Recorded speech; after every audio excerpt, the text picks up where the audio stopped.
قرآن میرے پاس تھا تو میں نے ان سے کہا آپ قرآن کو تو نہیں چھو سکتے. اس نے کہا محمد آئی ایم طاہر. میں نے کہا بھائی کیسے طاہر ہو گئے؟ اس نے کہا جس شخص کے کپڑے پاک ہوں، جسم پاک ہو، چاہے وہ وضو نہ بھی کر چکا ہو لیکن وہ پاک ہے، لہٰذا آپ قرآن کو پڑھ سکتے ہیں. اللہ کہتے ہیں بل ہوا قرآن مجید. یہ مجید کا لفظ کون قرآن کے لیے استعمال کر رہا ہے؟ جلدی بتائیں. وہ ذات جو خود مجید ہے، یعنی اللہ تعالیٰ خاد ذات جو خود مجید ہے. فی لوح محفوظ، یہ قرآن لوح محفوظ میں اللہ نے اس کو ثبت کر رکھا ہے. اچھا، اللہ تعالیٰ کہتے ہیں فَإِذَا قَرَأْتَ الْقُرْآنَ، جب تو قرآن پڑھے سب سے پہلے فَاسْتَعِذْ بِاللَّہ، اللہ سے استعاذہ کرو، اللہ سے مانگو معافی. کس کے بارے میں؟ من الشیطان الرجیم، اس شیطان سے جو دھتکارا ہوا ہے. ذرا نوٹ فرمائیں کہ پہلی تلاوت کا پہلا کام آپ کو کرنا ہے جب تلاوت کر رہے ہیں تو اللہ کے سے پناہ مانگیں. کس کی؟ شیطان کی. کیوں؟ قرآن پہ یقین ہونا چاہیے. آیت سورہ اعراف میں 204 آخری آیتوں میں سے آیت ہے وَإِذَا قُرِئَ الْقُرْآنَ، اور جب قرآن پڑھا جائے فَاسْتَمِعُوا لَهُ، بڑے غور سے اس کو سنو. کیوں غور سے سنو؟ تاکہ سمجھ سکو، غور و فکر کر لعلکم سکو. ترحمون، تاکہ تم پہ رحمت ہو. تاکہ تم پہ رحم کیا جائے. تو رحم کب کیا جائے گا؟ تو جب ہم اس کو سنیں گے، سمجھیں گے اور پھر اس کی اتباع کریں گے، عمل کریں گے. تو یہاں اس کا مطلب ہے کہ رحم کا مستحق وہ ہے جو قرآن کو سنے، سمجھے، اس پر عمل کرے، وہ رحمت کا مستحق ہے. اب ہم رحمت کی دعائیں تو کرتے ہیں لیکن یہاں اللہ نے صاف بتا دیا تم پر رحمت اس وقت ہوگی جب قرآن کو توجہ سے سنو، سمجھو، اس کے مطابق عمل کرو. اچھا، اللہ تعالیٰ اپنے نبی سے کو حکم دیتے ہیں سورہ عنکبوت کی 45 میں اتل ما اوحی الیک، پڑھیے اس کو جو آپ کی طرف وحی کیا گیا، قرآن. الیک من الکتاب، کتاب میں سے. واقم الصلاۃ، اور فوراً حکم آ گیا کہ نماز قائم کرو. کیوں؟ جب تم اس قرآن کو پڑھ کے اس کے حکم کے مطابق نماز قائم کرو گے تم اس قرآن کی مزید اللہ تعالیٰ تمہیں توفیق بخشے گا. ان الصلاۃ تنہی عن الفحشاء والمنکر، نماز ہی انسان کو روکتی ہے فحاشی اور منکرات سے، برے کاموں سے. تو یہاں آپ دیکھیں نا، پہلے تو اقامت صلاۃ کا حکم آیا، پھر یہ بتا دیا گیا کہ برائیوں سے روکنے والی چیز کیا ہے؟ اقامت صلاۃ. 5 وقت نماز سمجھ کر پڑھیں، آپ برائی کو قریب بھی نہیں پھٹکیں گے. کیوں؟ نماز، اقامت نماز مجھے اس بات پر مجبور کر دیتی ہے. اچھا، وَلَذِكْرُ، کون سی آیت پڑھ رہی ہیں؟ میں عنکبوت کی 45 پڑھ رہا ہوں جو ہینڈ آؤٹ میں آپ کو بھیجی ہے. جی ٹھیک ہے، جزاک اللہ. اچھا، پہلی بات ہے اقامت صلاۃ. کیوں؟ اس لیے کہ برائیوں اور بے حیائیوں سے بچ جائیں گے. دوسری بات وَلَذِكْرُ اللَّهِ اکبر، اور سب سے بڑی چیز کیا ہے؟ اللہ کا ذکر. یہاں یاد رکھیں، میں نے کتنی دفعہ آپ سے گزارش کی ہے کہ ذکر کا مراد ہے زبان سے بھی ذکر، دل سے بھی ذکر اور عمل سے بھی ذکر، تینوں بیک وقت. عمل کا ذکر جو ہے وہ حقیقت میں پتہ چلتا ہے کہ یہ بندہ واقعی اللہ کا ذکر زبان سے جو کرتا ہے وہ اس کے مطابق زندگی ہے یا نہیں، وہ عمل بتائے گا. اور یہ کیوں آخر میں آیا ہے واللہ یعلم ما تصنعون، اور جو کچھ تم کر رہے ہو اللہ اس کو بہت اچھی طرح جانتا ہے. کیا مطلب ہے یہ؟ کہ جو کام بھی ہم کر رہے ہیں اللہ کو حاضر و ناظر جان کر، تو اللہ کو تو پورا علم ہے، اسی نے ہمیں بنایا ہے اور اسی کے احکام کی ہم پکی آپ ایک فرقے کی بات، ایک گروہ کی بات کر رہے ہیں، فرقہ نہیں کہوں گا، گروہ وہ جو اس کے قرآن کے مطابق، تو اس کو تو خوش ہونا چاہیے. تو جو شخص اس قرآن کے خلاف کر رہا ہے اس کو کیا کرنا چاہیے؟ اس کو بھی اللہ دیکھ رہا ہے، وہ سنیں، جو کام کر رہا ہے. اس کو پتہ ہونا چاہیے کہ اللہ دیکھ رہا ہے، مجھے پکڑے گا قیامت کے دن. سر آیت کے اس ٹکڑے میں یہ ٹکڑا جو ہے انذار بھی ہے، تبشیر بھی ہے سر. ہاں ایگزیکٹلی. تب انذار، تبشیر، بشارت ان کے لیے جو اس قرآن کے مطابق عمل کریں، اس آیت کے مطابق عمل کریں، اور انذار ان کے لیے، وارننگ ان کے لیے جو اس کے خلاف عمل کریں. کتنی پیاری آیات ہیں. ایک ایک آیت پڑھ کے آدمی اپنی اصلاح کرے تو آپ یقین مانیں بندہ اگلے دن خوشی کے مارے کہ میں نے اس پر عمل کیوں نہیں کیا، اپنے آپ کو کوسے.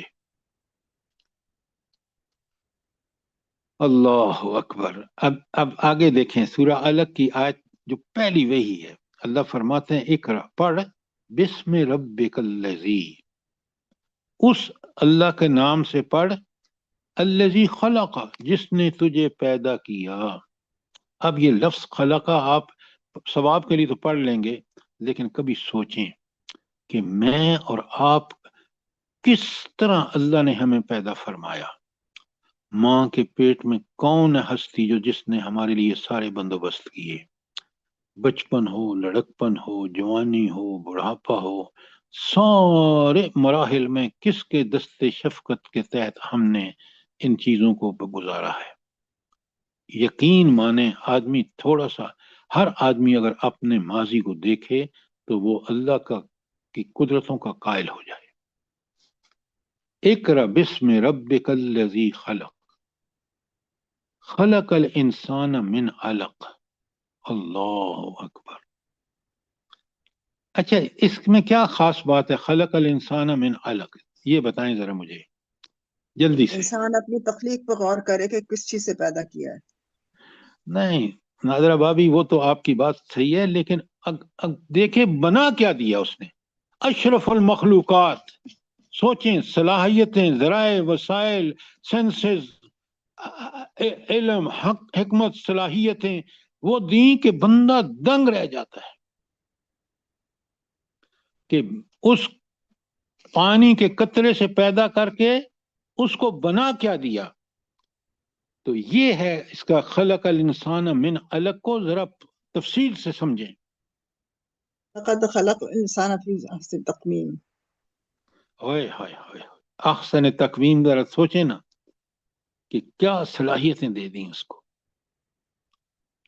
لیکن دنیا میں اس کو ایک چیز کا امتحان بنا کے پابند کر دیا، اور اس امتحان کی کامیابی ہی اصل کامیابی ہے، اور اس کی کامیابی دائمی ابدی ناکامی ہے. اگر اس نے ناکام ہوا تو اللہ تعالیٰ مجھے اور آپ سب کو اس امتحان میں کامیابی کی توفیق عطا فرمائے. اچھا اب ذرا دیکھیں یہ قرآن کو ٹھہر ٹھہر کر پڑھنے کا اللہ نے کیوں حکم دیا ہے. ورتل القرآن ترتیلا، اور قرآن کو ٹھہر ٹھہر کر پڑھو. کیوں بلا؟ سر جلدی جو بتاؤ. ٹھہر ٹھہر کے پڑھے گا اس کو سمجھ بھی آئے گی. اگر اسے جلدی جلدی پڑھیں گے تو اس کے مضامین میں نہ غور ہو سکے گا، نہ ہی اس کو سمجھ سکے گا. جتنا غور و فکر کریں گے اس کی عظمتیں کھلتی اور واضح ہوتی چلی جائیں گی کہ اللہ کے احکامات میں کس قدر انسان کی اخلاق، عقائد، معاملات، عبادات کتنی بلندی ہے. ایک ایک لفظ میں کتنے حقائق ہیں. ہوئے ہوئے ہوئے، بندہ تو دنگ رہ جاتا ہے اگر سوچے اور غور و فکر کرے تو. اچھا اس کے بعد آپ دیکھیں سورہ مزمل جو ابتدائی آیات میں سے ہے، لیکن یہ آیت جو ہے آیت نمبر 20 جو آخری آیت ہے یہ بہت بعد میں نازل ہوئی ہے. ان ربک یعلم. اب اپنا نبی کریم صلی اللہ علیہ وسلم سے اللہ کس محبت سے ارشاد فرماتے ہیں، ان ربک یعلم، بے شک تمہارا رب خوب جانتا ہے، انک تقوم ادنا من ثلثی اللیل ونصفہ وثلثہ، وطائفۃ من الذین معاک، کہ بے شک آپ کھڑے رہتے ہیں رات کو، ایک تہائی رات یا نصف یا ثلثہ، اس کا تیسرا حصہ، اور اس کے ساتھ وطائفۃ من الذین معاک، اور اس آپ کے ساتھ کھڑے ہوتے ہیں ایک گروہ مسلمانوں کا بھی۔ یہ کون سی نماز کا ذکر ہو رہا ہے؟ نماز تہجد اور تہجد کی نماز اللہ اکبر۔ آپ کو پتہ ہے نبی کریم صلی اللہ علیہ وسلم پہ فرض تھے تہجد؟ جی اچھا، یہ تہجد میں ذرا مجھے ایک بات بتائیں، کیوں اتنی اس کی اہمیت کیوں ہے؟ جلدی بتائیں۔ احادیث میں بھی بڑا مشکل کام ہے سر یہ۔ اللہ تعالیٰ نے خود کہا ہوا ہے کہ میں آخری آسمان پر آتا ہوں اور مانگنے والا مجھ یہ سے مانگے، ساری تو باتیں، یہ ساری باتیں بعد جو کی ہیں، دل یہ پہ ساری، پلیز، آپ سب سے جو بڑا مزہ ہے، جن کے یہ سارے اثرات ہیں، وہ ہیں قرآن۔ اس رات کے سکون میں جب پڑھتے ہیں، سمجھتے ہیں، پھر یہ سارے فضول جو آپ کے اللہ کا اسماء دنیا پہ آنا، نصف پہ بھاری ہونا، کبھی بھاری نہیں ہوتا جب میں اور آپ صبح اٹھ کے اور قرآن کی تلاوت سمجھ کے کرتے ہیں۔ تو ہم کہتے ہیں اگر یہ نہ کیا تو ہم تو تباہ و برباد ہو جائیں گے۔ کبھی سوچا آپ نے کتنا شکر انسان ادا کرتا ہے کہ پروردگار تو نے مجھے یہ توفیق بخشی کہ میں تہجد کی نماز کے لیے اٹھ گیا۔ تو اصل بات قرآن ہے، جس کو آپ سمجھ کے پڑھیں، غور سے پڑھیں۔ یہی نبی کریم صلی اللہ علیہ وسلم کا طریقہ تھا، اور یہی صحابہ کا طریقہ تھا کہ وہ اس قرآن کو جب سمجھ کے پڑھتے تھے تو اس کی ذمہ داریوں سے بھی کما حقہ اور دبرا ہونے کی پوری کوشش کرتے تھے۔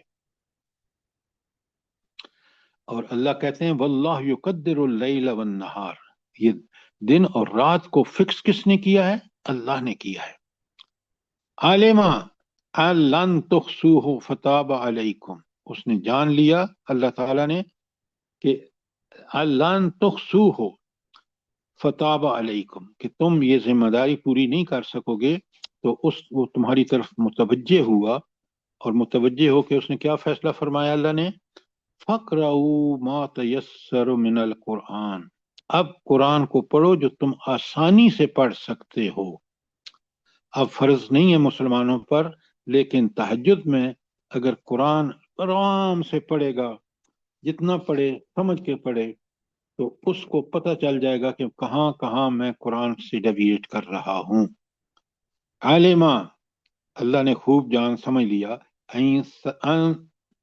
ان سیکون منکم مرضا، کہ تم میں کچھ لوگ مریض ہوں گے، وہ رات اٹھ نہیں سکیں گے، لہٰذا اس نے کیا کیا؟ وآخرون، اور کچھ لوگ کیا کر رہے ہوں گے؟ یضربون فی الارض یبتغون من فضل اللہ، کچھ لوگ اپنی روزی کے تلاش میں، اللہ کے فضل جو روزی ہے اس کی تلاش میں زمین میں چل پھر رہے ہوں گے۔ وآخرون، اور کچھ دوسرے لوگ جو ہوں گے یقاتلون فی سبیل اللہ، اللہ کے راستے میں قتال کر رہے ہوں گے۔ تو اب اس کے بعد حکم کیا آ گیا؟ فقرؤ، پس پڑھو قرآن میں سے، ما تیسر منہ، جو تم میں آسانی سے کر سکتے ہو، وَأَقِیمُوا الصَّلَاةَ، اور فرض نماز پڑھو، وَآتَوُا الزَّکَاةَ، اور زکوٰۃ ادا کرو، وَأَقْرِضُوا اللَّهَ قَرْضًا حَسَنًا، اور اللہ تعالیٰ کو قرض حسنہ دو۔ یہ اللہ تعالیٰ کو قرض حسنہ دینے کا مطلب کیا ہے؟ اللہ کے جلدی راستے میں خرچ کرنا، دین کی سرفرازی کے لیے۔ اللہ کے دین کے غلبے کے لیے اللہ کے راستے میں مال خرچ کرنا، اور اللہ کہتے ہیں کہ میں کئی گنا بڑھا کے دوں گا۔ ذرا نوٹ فرمائیں، اللہ اکبر۔ اور آخر میں کتنا بہترین ہے سر جی، جو نیکی تم اپنے لیے آگے بھیجو گے، ایسے اللہ کے ہاں بہتر سے بہتر اور ثواب میں بہت زیادہ پاؤ گے۔ اللہ اکبر۔ سبحان اللہ، سبحان اللہ۔ وما تقدموا لانفسکم، جو اپنی جانوں کے لیے آگے بھیجو گے، من خیر، بھلائی میں سے، تجدوہ عند اللہ، تم اللہ کے پاس اس کو موجود پاؤ گے جب آخر میں اللہ کے سامنے پیش ہوگے، خیرن، بھلائی، وعظم اجر، اور بہت بڑا اجر ملے گا. وستغفر اللہ، اس اللہ سے معافیاں مانگو. ان اللہ غفور الرحیم، جب تم توبہ سچی توبہ کرو گے تو اللہ کو غفور بھی پاؤ گے اور رحیم بھی پاؤ گے. سبحان اللہ، سبحان اللہ. اتنی نیکیاں کرنے کے بعد بھی اللہ تعالیٰ فرما رہے ہیں کہ وستغفر اللہ. او کیا بات ہے. کیوں کہ ہم سے کوئی جانے بوجھے کوئی انجانے میں غلطیاں ہو جاتی ہیں تو استغفار تو بے انتہا لازم ہے. حضور نبی کریم صلی اللہ علیہ وآلہ وسلم ہر فرض نماز کے بعد استغفر اللہ 3 دفعہ بولتے تھے. میں اور آپ اس کو بالکل فرض سمجھ کے کریں. اچھا پھر آگے جی یہ بھی بتا دیا کہ ان اللہ غفور الرحیم، اگر استغفار کرو تو اللہ غفور الرحیم ہے. دیکھیں نا، بالکل آپ نے ٹھیک کہا کہ اللہ غفور الرحیم کب ہے؟ جب آپ اس سے غفاریت کے واسطے سے مانگیں گے. جب آپ توبہ استغفار کریں گے تو اللہ کو آپ غفور الرحیم پائیں گے. اگر اللہ سے توبہ استغفار نہیں کریں گے، اللہ تعالیٰ غنی عن العالمین ہے، سارے جہانوں سے اس کو کوئی ضرورت نہیں ہے، بے پرواہ ہے. اچھا اب سنیں کتنا یہ ساری آیتیں آپ برائے مہربانی ترجمہ لکھ کے، ان الذین یتلون کتاب اللہ، وہ لوگ جو اللہ کی کتاب پڑھتے ہیں، یتلون کی تلاوت کرتے ہیں. تلاوت کا مطلب پھر کیا ہوا؟ پڑھ کے سمجھ کے اس کے پیچھے چلتے ہیں. وَأَقَامُوا الصَّلَاةَ، اور نماز قائم کرتے ہیں. وَأَنفِقُوا مِمَّا رَزَقْنَاهُمْ سِرًّا جی وَعَلَانِيَةً. انفقو ہے، زیر نہیں ہے، زبر ہے. انفقوا انفقو. انفقوا مما رزقناکم سرا وعلانیہ، اور اس میں سے اللہ کے راستے میں خرچ کرتے ہیں، اعلانیہ بھی اور چھپ کر بھی. یعنی کچھ چیز ظاہر بھی کرتے ہیں اور پھر اللہ ایسے دیتے ہیں کہ تاکہ کسی کو پتہ بھی نہ چلے. یہ ہیں وہ لوگ یرجون تجارتا لن تبور. اگر یہ ان کا عمل ہے کہ قرآن کی تلاوت کرتے ہیں سمجھ کر، نمبر 1، نمبر 2 نماز قائم کرتے ہیں، نمبر 3 انفاق فی سبیل اللہ کرتے ہیں، یہ ہیں وہ لوگ جن کی وہ تجارت ہے کہ جس میں نفع ہی نفع ہے، نقصان کا کوئی ذرا برابر ڈر نہیں. اب مجھے آپ بتائیں کہ کیا ہم قرآن کی تلاوت کرتے ہیں، کا حق ادا کرتے ہیں، نماز کو قائم کرتے ہیں اور انفاق فی سبیل اللہ اسی طرح کرتے ہیں جس طرح یہاں آیت میں بتایا گیا ہے؟ کتنی بڑی زبردست آیات ہیں. اچھا اب ذرا نوٹ فرمائیں، ہم جب کوئی مر جاتا ہے نا، اچھا بھائی ٹیپ لگا دو، ذرا غور فرمائیں، اور گپ بازی شروع ہے.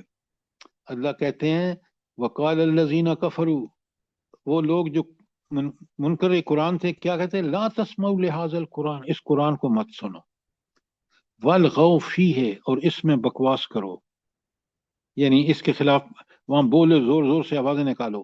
لعلکم تغلبون، تاکہ تم غالب رہو. قرآن غالب نہیں ہونا چاہیے. تو کیا ہم عملاً وہی کچھ نہیں کر رہے کہ قرآن پڑھا جا رہا ہے، تلاوت لگی ہوئی ہے، ہم گپ بازی کر رہے ہیں؟ ذرا نوٹ فرمائیں کہ کس قدر قرآن کی تعظیم اور قرآن کو پڑھ کے سمجھ کے اس پر عمل کرنا، نماز قائم کرنا، زکوٰۃ دینا، اللہ کے ہاں کتنے خیر کے اعمال ہیں. اچھا کافروں کی بات ہو رہی تھی نا، تو ایک تو آپ نے دیکھ لیا کہ انہوں نے کہا کہ قرآن تاکہ تم غالب رہو، یہ ان کا خیال تھا. قرآن غالب آیا یا نہیں آیا؟ بتائیں نا، نبی کریم صلی اللہ علیہ وسلم نے اس کو غالب کیا یا نہیں کیا؟ پھر فرمایا انشقاق میں فرمایا وَإِذَا قُرِئَ عَلَيْهِمُ الْقُرْآنُ لَا يَسْجُدُونَ، تو جب ان پر قرآن، آیت سجدہ ہے، یہ آیت سجدہ ہے، یہ آیت سجدہ ہے، بالکل آپ نے ٹھیک ہے، ہم سب پر ایک سجدہ واجب ہو گیا. اچھا تو لا یسجدون کا مطلب کیا ہے؟ یہاں سجدہ سے مراد ہے وہ اس کے آگے جھکتے نہیں ہیں. قرآن کو پڑھ کے سمجھ کے جو اس پر عمل کرنا ہے، یہ یہاں سجدے کا مطلب یہ ہے. کیونکہ کافر ہے تو وہ ویسے بھی سجدہ نہیں کرتا، لیکن یہاں اس کا مفہوم بالکل واضح ہے. اچھا، اس کے بعد اب آپ یہ ساری آیتیں پڑھیں گے. میں یہاں روک رہا ہوں کیونکہ مجھے کچھ اور بھی چیزیں بتانی ہیں آپ کو. اچھا سر اب جی جی یہ سورہ الانشقاق میں وَإِذَا قُرِئَ عَلَيْهِمُ الْقُرْآنُ، تو یہاں پہ تلاوت کا نہیں آیا نا، قُرِئَ اور تلاوت ان میں کیا فرق ہے؟ دیکھیں، بڑی اچھی سوال کیا آپ نے. قرآن جب پڑھ جائے فَاسْتَمِعُوا لَهُ تو توجہ سے سنو. تلاوت ہو یا قرآن پڑھنا ہو، مومن جو اس پر ایمان رکھتا ہے وہ یہ بالکل سمجھتا ہے کہ اس میں جو احکامات آئے ہیں میں نے ان پر من و ان عمل کرنا ہے، جس طرح نبی کریم صلی اللہ علیہ وسلم نے کیا. تو چاہے قرأت کا لفظ آئے کہ آپ پڑھیں تو پڑھیں تو پاک صاف ہو کے اس کو پڑھیں، سمجھیں اور اس کے مطابق عمل کریں. یہ ہے پڑھنے کا قریہ کا مطلب. یہاں ویسے قریہ کا لفظی لغوی معنی ہے پڑھنا بس، لیکن قرآن پڑھنا تو پھر اس کا مفہوم وہی ہوگا جو دوسری آیات اس میں ہماری رہنمائی کر رہی ہیں. بات سمجھ آئی کہ نہیں آئی؟ پھر ایک جیسا ہی تقریباً ہو گیا نا دونوں معنی ان کے. جی بالکل بالکل. جب قرآن کے لیے جب قریہ کا لفظ آئے گا تو پھر تلاوت ہی کے معنوں میں لیا جائے گا. جزاک اللہ. اچھا، اب تلاوت کی اہمیت اور حیثیت قرآن کی نظر میں یہ ذرا کھول دوں آپ کے سامنے. اب ذرا وہ نوٹ فرمائیں آل عمران کی 164، 163 نہیں ہے، یہ غلط لکھا ہوا ہے، 164 ہے. اس کو ٹھیک کر لیں. جو ہینڈ آؤٹ ہم نے بھیجا ہے نا وہ سورہ آل عمران کی 164 ہے. کمال کی آیت ہے، کمال کی آیت ہے. اللہ تعالیٰ فرماتے ہیں لقد من اللہ علی المؤمنین، اللہ تعالیٰ نے مومنوں پر احسان کیا. لفظ احسان سمجھیں، جب اللہ کی طرف احسان کا لفظ آئے تو پھر اور ذرا غور سے سمجھیں اس کو کہ اللہ تعالیٰ کا بہت ہی بڑا احسان اور کرم ہوا. کس پر؟ علی المؤمنین، مومنوں پر. کون سے مومنوں پر؟ وہ جو اذ بعث فیہم رسول، جب ان میں ایک رسول بھیجا. تو پہلا احسان اللہ تعالیٰ کا کیا ہے لوگوں پر؟ جلدی صلی بتا اللہ علیہ وسلم کی بعثت. ہاں، بعثت رسول جو ہے پہلا احسان. نمبر 2، ہاں من انفسہم، خود انہی میں سے. اچھا، یہ بالکل دعا کی قبولیت ہے. کس کی؟ حضرت ابراہیم اور حضرت اسماعیل کی، جب کعبہ تعمیر کر رہے تھے. تو آپ پڑھ لیں بقرہ کی 129، بے شک پڑھ لیں، لکھ لیں اس کے ساتھ. بقرہ 129 میں انہوں نے بالکل دعا مانگی جو من و ان قبول ہوئی. اچھا، دوسرا، یہ تو پہلا احسان ہو گیا کہ بعثت رسول نمبر 1. اور دوسرا احسان کیا ہے جہاں اس میں بیان ہوا ہے؟ جلدی بتائیں. یتلو علیہم آیاتہ. ہائے ہائے، یتلو، یہ نمبر 2 ہے، یہ وہ نمبر 1 ہے. اور دوسرا سب سے بڑا احسان کیا ہے کہ اللہ کا نبی ان پر تلاوت آیات کرتا ہے. اور تیسرا احسان کیا ہے؟ زکیہم. ہائے، تو اس کا مطلب یہاں صاف یہ پتہ چلا کہ تزکیہ نفس بغیر قرآن کے نہیں ہو سکتا. مانتے ہیں آپ؟ کیونکہ یتلو علیہم آیات کو پڑھ کے ان کے پیچھے چلے گا تو تزکیہ خود بخود ہوتا چلا جائے گا. جی سر. اچھا، لیکن ایک بات یہاں بڑی نوٹیبل ہے. جب دعا مانگی ہے نا حضرت ابراہیم علیہ السلام اور حضرت اسماعیل نے جب کعبہ تعمیر کر رہے تھے، وہاں ترتیب یہ ہے کہ یتلو علیہم آیاتہ ویعلمہ الکتاب والحکمہ ویزکیہم، آخر میں آیا یزکیہم. لیکن یہاں اس میں دونوں میں حکمت کیا ہے؟ میں نے اس پہ پڑھا سمجھا تو بات میری سمجھ میں آ گئی. تو یہاں یہ بتائیں کہ یہاں تو اللہ تعالیٰ نے کہا یتلو علیہم آیاتہ ویزکیہم، تلاوت آیات کرے گا تو تزکیہ، اس کے پیچھے چلے گا تزکیہ ہو جائے گا.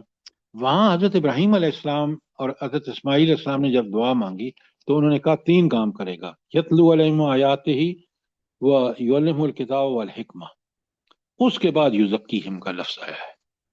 تو کیا فرق کیا ہے؟ دیکھیں نا، یہ 4 دفعہ آیت آئی ہے اور آپ کو اور مجھے بالکل غور کرنا چاہیے۔ سر آپ ایسا میں سے کہہ کوئی- سکتے ہیں کہ جیسے جیسے نفس پاکیزہ ہوگا اور جتنا وہ پاکیزگی اختیار کرے گا، اسی طرح اس کے اندر یہ پیدا ہوگا کہ وہ کتاب یعنی آپ قرآن بات اور سنت۔ دیکھیں، گھما پھرا کے بات نہ کریں، قرآن بڑا سیدھا ہے، قرآن کے آرگومنٹ بلکہ صاف ستھرے ہیں۔ جی سر۔ آپ بڑے غور سے سنیے، سمجھیے اور سوال کیجئے۔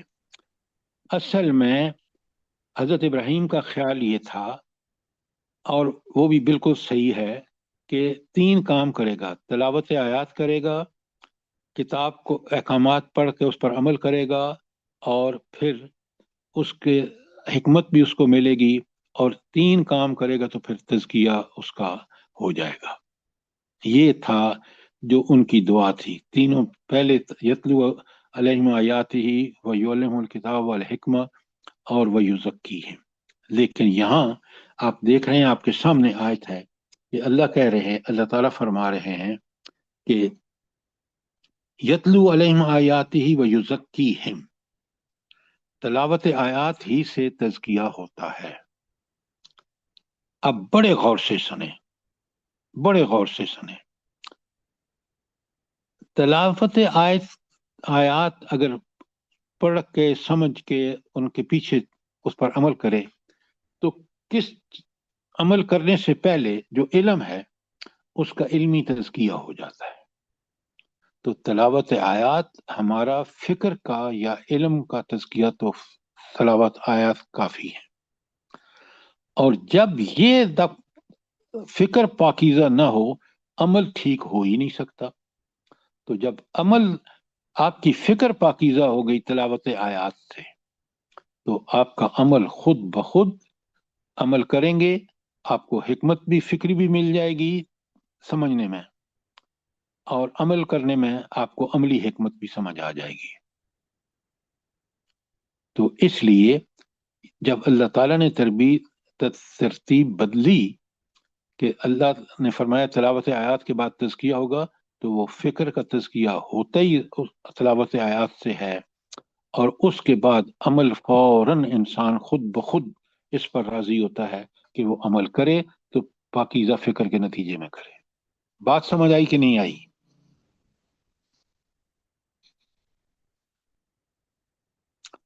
سوال کریں نا، بات سمجھ نہیں آئی تو۔ جی سر، سمجھ آ گئی سر، الحمدللہ۔ تو یہ ہے فرق۔ اور اچھا، اب آپ نے دیکھا کہ یزکیہم و یعلمہ الکتاب۔ اچھا، تزکیہ کے بعد یہ جو ذکر آیا ہے وَيُعَلِّمُهُ الْكِتَابَ، دیکھیں نا، میری فکر کا تزکیہ ہو جاتا ہے نا، تو پھر مجھے کس چیز کی ضرورت ہے؟ جلدی بتائیں، کس چیز کی ضرورت ہے مجھے؟ سر احکامات۔ ہاں، احکامات کی ضرورت ہے، اور جب میں ان احکامات بھی قرآن ہی میں ملتے ہیں مجھے، تو قرآن کے احکامات پر جب میں عمل کرتا ہوں تو میرا عملی تزکیہ ہوتا ہے۔ لیکن ابتدا ہوئی ہے تلاوت آیات سے، اس نے میرے فکر کا تزکیہ کیا ہے، اب عمل کا تزکیہ اسی کا تقاضا ہے، اور وہ اس کے لیے احکامات۔ بالکل ٹھیک کہا آپ نے۔ اچھا، یہ جو حکمت کا لفظ آیا ہے ساتھ، اچھا، یعلمہ الکتابہ تو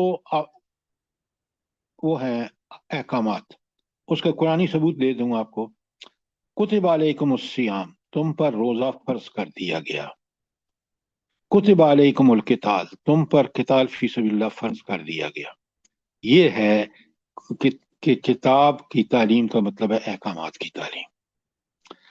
اچھا، حکمت جو ہے ذرا بڑی ایک وسیع المفہوم لفظ ہے، تو حکمت کیسے آئے گی اس کو، یہ بتائیں۔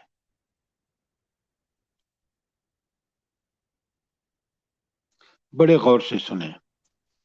جب اس کی فکر درست ہو گئی، اس کو ایک بات تو سمجھ آئے گی کہ کامیابی صرف اور صرف دنیا اور آخرت میں اللہ کے احکامات کی پابندی میں ہے۔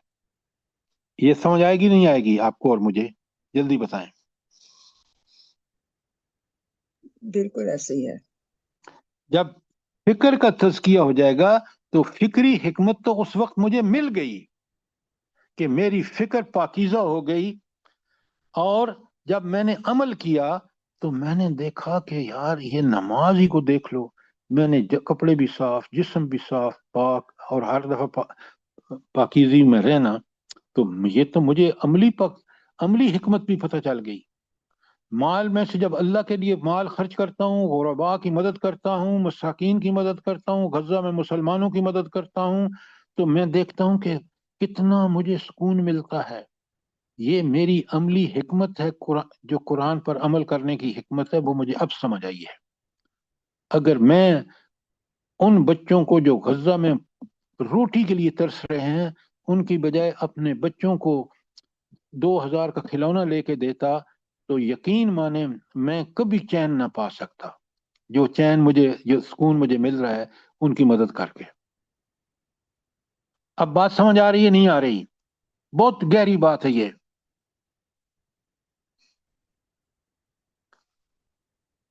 آپ بالکل جی سمن سر بکمن الحمدللہ۔ سوچیں اس پہ، قرآن بڑا غور و فکر کیا کریں۔ قرآن اللہ کا ایک ایسا تحفہ ہے کہ جس کا کبھی انسان شکر ادا کر ہی نہیں سکتا۔ حکمت کا ایک سر پہلو یہ بھی ہے کہ صحیح وقت پہ صحیح فیصلہ کرنے کی قوت۔ اچھا، تو آپ مجھے یہ بتائیں، کیا یہ ساری چیزیں جب پڑھنے کے بعد آپ صحیح فیصلہ، کیونکہ فکر صحیح ہو گئی ہے، صحیح فیصلہ کر سکیں گے نہیں کر سکیں گے؟ میں آپ کو مثال دیتا ہوں۔ آپ دیکھیں نبی کریم صلی اللہ علیہ وسلم نے آج کتنا 70 سال سے زائد سال ہو گئے، آپ نے ملک میں اسلام تو نافذ نہیں کیا۔ ادھر نبی کریم صلی اللہ علیہ وسلم کو دیکھیں، بر وقت فیصلے کا نتیجہ یہ ہوا کہ اسلامی حکومت مکے مدینے میں قائم ہو گئی 11 سال بعد۔ نوٹ فرمائیں، زبردست قسم کے وہ بھی ہو رہے ہیں، دروازہ نہیں کھڑک رہا، زبردست قسم کے وہ ہو رہے ہیں، جنگیں بھی ہو رہی ہیں، غزوات بھی ہو رہے ہیں، سرایہ بھی ہو رہے ہیں، اور مدنی صورتوں میں احکامات بھی نازل ہو رہے ہیں اور بر وقت نافذ بھی ہو رہے ہیں۔ یہاں تو عمل بھی ہو رہا ہے۔ اس ملک میں دیکھیں ابھی تک سود کا فیصلہ پینڈنگ ہے، ذرا نوٹ فرمائیں، جس کا قرآن میں اتنا واضح حکم موجود ہے۔ تو یہ ذرا ان آیات، جو 4 آیات ہیں نا، میں نے اس پہ تھوڑا سا وقت لگایا ہے، اور آپ کو کل سوالوں کا جواب دینا ہوگا، جو میں نے سارا آپ کو لکھ کے بھیجا ہے اور آج کچھ بتایا ہے۔ تو آپ دیکھیں کہ آخری آیت ہے کہ اولم یکفہم ان انزلنا علیک الکتاب یتلی علیہم ان فی ذلک لرحمۃ وذکری لقوم یؤمنون۔ 2 فائدے بتا دیے اس کے کہ کتاب اس کی تلاوت کریں گے تو ایک وہ رحمت کے مستحق ہوں گے، جب قرآن کے پیچھے چلے گا تو رحمت ملے گی، نمبر 1۔ وہ ذکر اور یاد دہانی ہے، کس کے لیے؟ لقوم یؤمنون، کہ وہ اللہ کے بندے بن جائیں، اللہ کے غلام بن جائیں، اللہ کا پکا سچا ایمان لا کر اس کی تابعداری شروع کر دیں، تو یہ ساری ان کو اللہ کی رحمتیں، اللہ کے فضل و کرم دنیا اور آخرت دونوں میں اویلیبل ہوں گے۔ تو ٹائم کیونکہ ہو چکا ہے، میں نے آج اس لیے یہ دونوں ہینڈ آؤٹ بھی بھیجا تھا آپ کو، جس میں تلاوت آیات کا مفہوم اور یہ ساری چیزیں، کل آپ سے سوالات کے جواب ہوں گے، ذرا مہربانی کر کے تیاری کیجیے۔ جزاک اللہ، انشاءاللہ سر، اللہ پاک سب کو توفیق دے۔ آمین ثم آمین۔ سر یہ حکمت میں مجھے بڑی اچھی ایک بات یاد آ گئی اچانک، کہ دیکھیں نا، یہ بھی تو حکمت کا تقاضا ہے کہ سر ہم اس دنیا میں رہتے ہوئے آخرت کو اپنا نصب العین بنا لیں، تو یہ تو صحیح وقت پہ صحیح فیصلہ ہوا نا سر؟ بالکل، اور قرآن کی روشنی میں ہوا۔ بالکل سر، یہی ہمیں قرآن سکھاتا ہے نا پھر۔ بالکل بالکل، یہ تلاوت آیات سے ہمیں پتہ چلا۔ بالکل ڈاکٹر صاحب آپ نے ٹھیک کہا۔ اور جزاک اللہ خیر کہ آپ ہماری توجہ اس طرف کرواتے ہیں۔ بس یہ ہمارا فرض ہے، اللہ تعالی ہمیں اسی کی توفیق بخشے۔ اللہ پاک بہت اچھا بہت خوبصورت جزائے خیر دے سر آپ کو. آمین آمین. اور یہ جو ہم سب آپ سے جڑے ہوئے ہیں ان کو بھی اللہ پاک بہت جزائے خیر دے کے اپنا ٹائم نکالتے ہیں. اور دیکھیں یہ اس وقت کا ٹائم جو ہے کتنا خوبصورت ٹائم ہے. یہ سارے ٹائم کام چھوڑ کے دنیا کو بھول کے بیٹھے ہوئے ہوتے ہیں سر. میڈم آپ جو بات فرما رہی ہیں یہ ٹائم اللہ نے ہمیں دیا ہے، اور اللہ دیکھ رہا ہے کہ ہم اس ٹائم کا اس کی ذات کی خوشنودی کے لیے اپنا فائدہ بھی ہمارا اسی میں ہے کہ ہم اس کتنا صرف کرتے ہیں. بالکل بالکل سر صحیح کہہ رہے ہیں آپ. سر اللہ اگر پاک ہم سر سب کی اگر اولادوں کو بھی نیک کرے.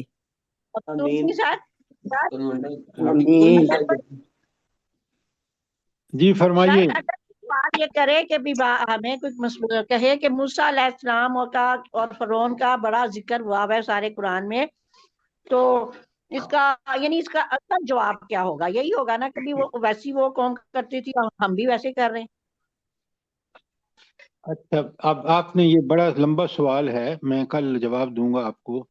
آج تو آپ ایک کام کریں کہ یہ جو آیتیں میں نے بھیجی ہیں نا آپ ان کے قرآن سے ترجمے لکھیں، اور کل میں نے اسی کے بارے میں سوال کرنے ہیں صبح.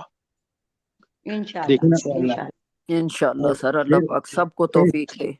ایک نمبر دو آپ اس کو اچھی طرح پڑھ کے آئیں، کیونکہ کل ابراہیم علیہ السلام کا ذکر ہوگا، اور پھر ابراہیم علیہ السلام کے ساتھ جو یہود و نصارہ اپنا تعلق ظاہر کرتے ہیں اس کی تفصیلات میں آپ کے سامنے بیان کروں گا.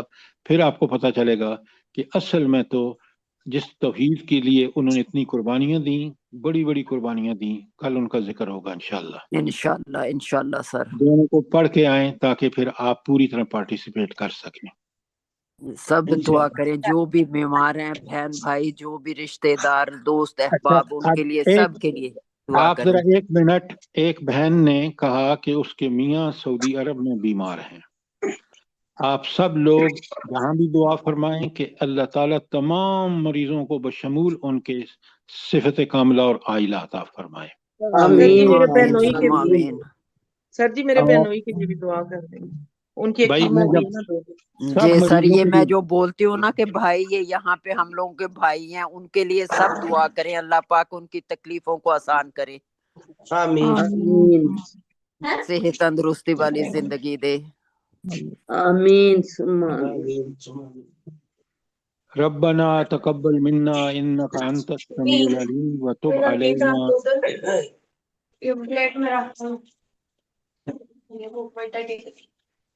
خدا کے لیے اپنا مائک بند رکھیں. ربنا تقبل منا انك انت السميع العليم وتب علينا انك انت التواب الرحيم. جزاک اللہ. آمین ثم آمین. جزاک اللہ خیر. اللہ پاک آپ کو بھی صحت تندرستی والی زندگی دے. آمین آمین.